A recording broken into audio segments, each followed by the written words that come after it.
Guys, let's not beat around the bush. Pretty much every NES game sucks. There's some exceptions, like Mega Man 2 and Punch Out, Mario 3, for example, but everything else kinda sucks. Yes, even the OG Zelda or Mario, they all suck. The only reason people actually still talk about NES games is because a lot of long running modern day series got their starts there. A lot of people will also falsely remember the games they've played, or will have a bias because you're supposed to like these, and if you don't, can you really claim that gamer license? Some people will still swear by these old pieces of crap, though. An immediate personal example I can think of is the Ice Climbers. Since Smash Melee, there's been a surge of people claiming this semi obscure NES game is the second coming of Christ. The same happened with Kid Icarus, but at least the 3DS game is pretty good. So there's at least something for it, but Ice Climbers and the original Kid Icarus do suck. That's not to say that NES games are just unfun blobs of code. You can definitely find some semi-mindless enjoyment from some of these. The only Nintendo console that just isn't fun in any possible way is the Game & Watch. I mean, have you played any of them? They suck. Even on the Game & Watch collection on the GBA, they aren't fun in any sense of the word.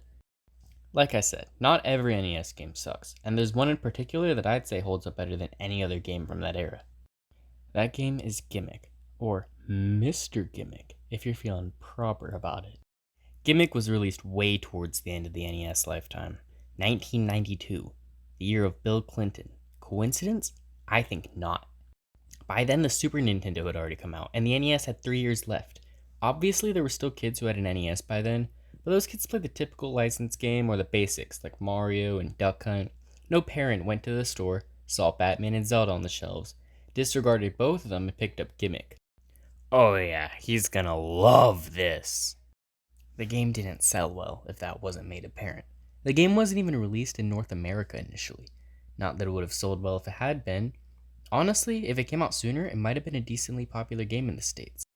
I know a lot of people point to the difficulty as a turnoff to potential consumers, but you gotta remember, this was also the same era as Contra and Mega Man, so that argument doesn't hold up. Most people also don't recognize the character, which would also turn some kids to just pick the one with Donkey Kong on the cover, but I think even that argument is dumb. If Clue Clue Land sold, anything could. The game nowadays has a little cult following, but that's not nearly enough for what's, in my opinion, the shining star of the NES. He said it! He said it! That little cult following is slowly growing, and it seems like nowadays Gimmick is getting new content, which is bonkers to me. A remastered port to modern consoles in 2022 and a sequel just last year? I mean, I haven't touched it. I'm so scared it'll be bad. Those trailers did not look promising. Shoot, maybe this is how kids felt with the original game. This game's difficulty really is no joke. This stuff rivals some Mario Kaizo. Okay, not really, but it's still hard as heck. There were so many moments where I wanted to throw the controller on the ground, tear my hair out, stand on a chair, and beat my chest like a monkey. There were some moments that were pretty hard. I guess I should probably get into what the game even is. I've spent this whole video so far just talking about background info, essentially just paraphrasing Wikipedia. My videos need to be longer anyways, so... In Gimmick, you play as a Japanese yokai named Yomotaro. Yep. I'm gonna call you Booger. But isn't that weird? One of the titles for the game is Mr. Gimmick, but that's not even his name. Maybe it's his surname, but look at this guy. Does he look like he has a surname? He kinda looks like a booger with feet and a little party hat.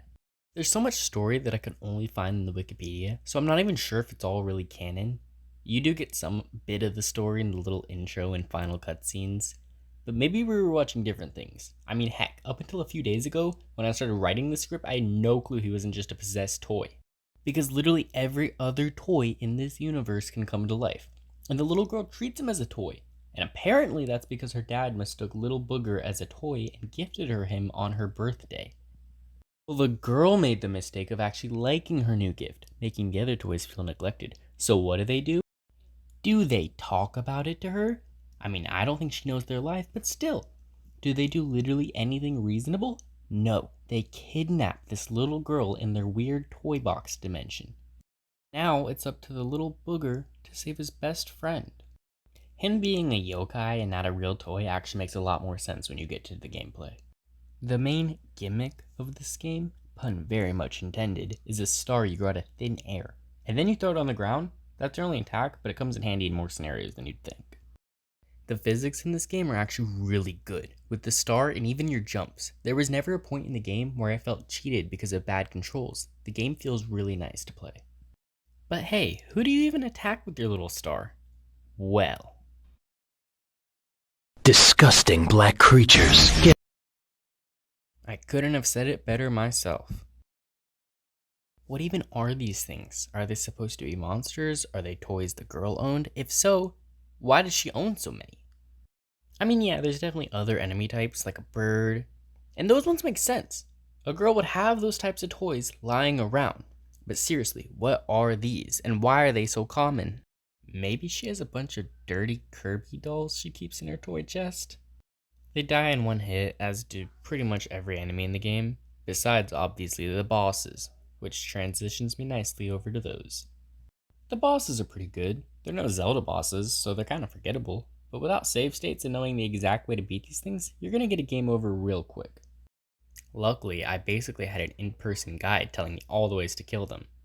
My Uncle Peter. He actually did the same with No More Heroes, and then when I did the Breath of the Wild straight to Ganon in like 3 hearts run, I probably would have quit if I didn't have the help from him. Well, I wouldn't have actually even known about this game if he didn't show it to me, so really this whole video is only possible because of him. Anyways, back to the topic at hand, you can tell I'm trying my hardest to make a longer video. The bosses are the main toys that kidnap the girl, divided 1 per each 6 levels. There's not many levels, but that's to be expected with an NES game.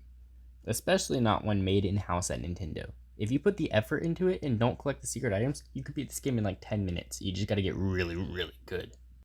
Secret items, I hear you asking. What are those? Well, for some reason, to unlock the secret ending of the game, aka the good ending, you have to find the hidden items in every stage. And every single one, except maybe the first one, is stupid hard. But you have to get them to feel complete, I promise. Getting the bad ending will make you want to go all the way back and find all those stupidly placed items, just to see the little booger happy. And isn't that worth it? I'm gonna try to avoid some spoilers since I know a lot of people haven't played this game yet. Not that it really matters, but still. I mean, what even is there to spoil, really? But not only does collecting all the items unlock a secret ending, but to get there, you actually have a new final boss, and it's definitely a fitting way to end that game. It's tough, to say the least. Gimmick is a really good game. That's it. That's the outro. I'm just gonna end it on that sentence. Is what I would say if I wasn't trying to make a longer video. No, but it really is underrated, and I think that needs to change. I mean, you can see it slowly is changing, but it's too slow. I mean, come on. Play this game. I can't think of anything else you could be doing that's more important than playing this game. So get on it. Go. Go. Get out of here. So kids, the next time you pick your nose and you see a little green booger, make sure you check it a little extra carefully. You never know. It could have a party hat and a nice pair of kicks.